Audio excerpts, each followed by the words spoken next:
Working in a man's world is not easy for women, especially those from this part of the world where social norms dictate a woman's role at home and at the workplace. However, breaking those barriers is seemingly easy for Lakmini Wijesundera, who founded IronOne Technologies and BoardPAC, which today has expanded with offices in the USA, Malaysia, South Africa, India and Sri Lanka, and has a client portfolio using BoardPAC in over 40 countries. Immersed in tech from her young days, with both her mother and uncle Upali Vijayawardena being the inspiration for her entrepreneurship, Lakmini's Bachelor of Science in Electronic Engineering and Computer Science from University College London and an MSc from Imperial College saw her enter into the challenging ICT arena with her simple yet determined smile.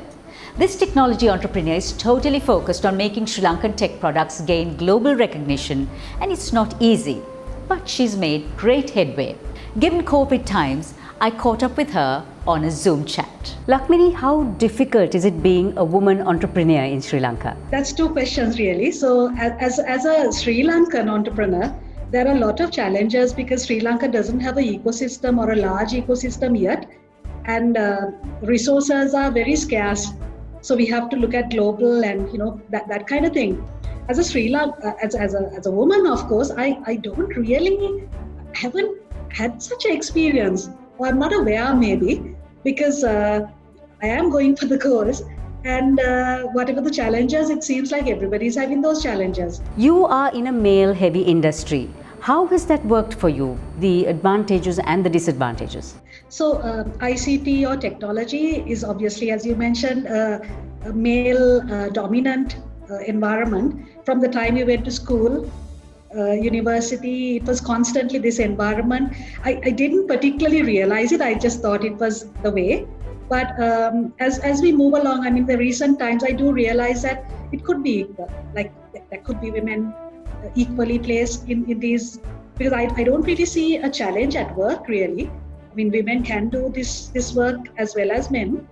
But it's more social activity because women, as you know, take up a bigger role in family and society, and that's a socially accepted norm. So those of us who have broken it have actually broken the social norm that is currently prevailing. So that's really up to the society. I mean, the society has to be ready to have women sticking on in careers and things like that. But really, I mean, from a work point, I am not seeing a difference apart from less women in industry. Being in an industry where there are few women, what do you think are your strengths that has made you succeed? My mantra is I dream, I visualize that I'm winning the dream, and I just go for it. It may be cliche to say I never give up, but I really don't give up. So whether COVID came or whatever, I'm just talking about COVID right now. So my team from September onwards, pretty much I said, if you want to have this job and for us to continue as if, normal, we have to work double, whatever it takes, and get the same results. So it's up to us. We got to be smart. Essentially goes down to, you have to have a big enough goal, let's say. It can't be something small because there's no fun in it. And then never give up. What or who has been your biggest supporter and inspiration to actually get you where you have got now? I have to say that everything starts off with my mother. I mean, she's classified as a housewife, let's say, in her time. But she was certainly not just a housewife because she was constantly an entrepreneur. So my brother brought in all these ideas, both my brothers.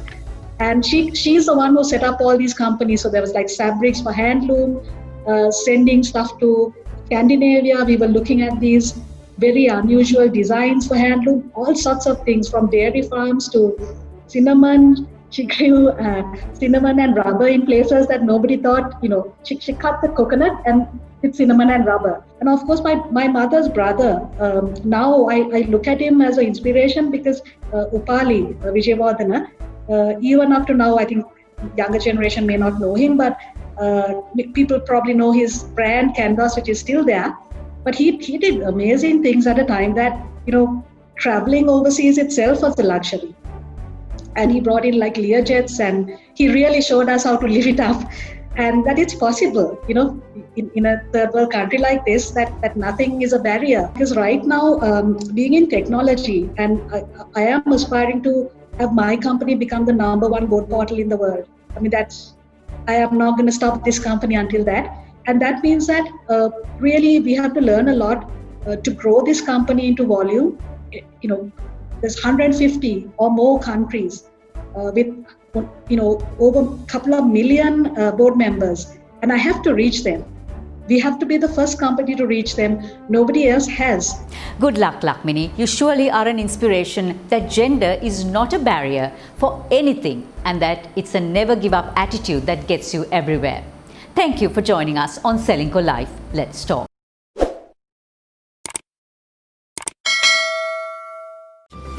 With Ceylinco Life Pension Saver, Sri Lanka's premier retirement plan, start planning for your retirement today.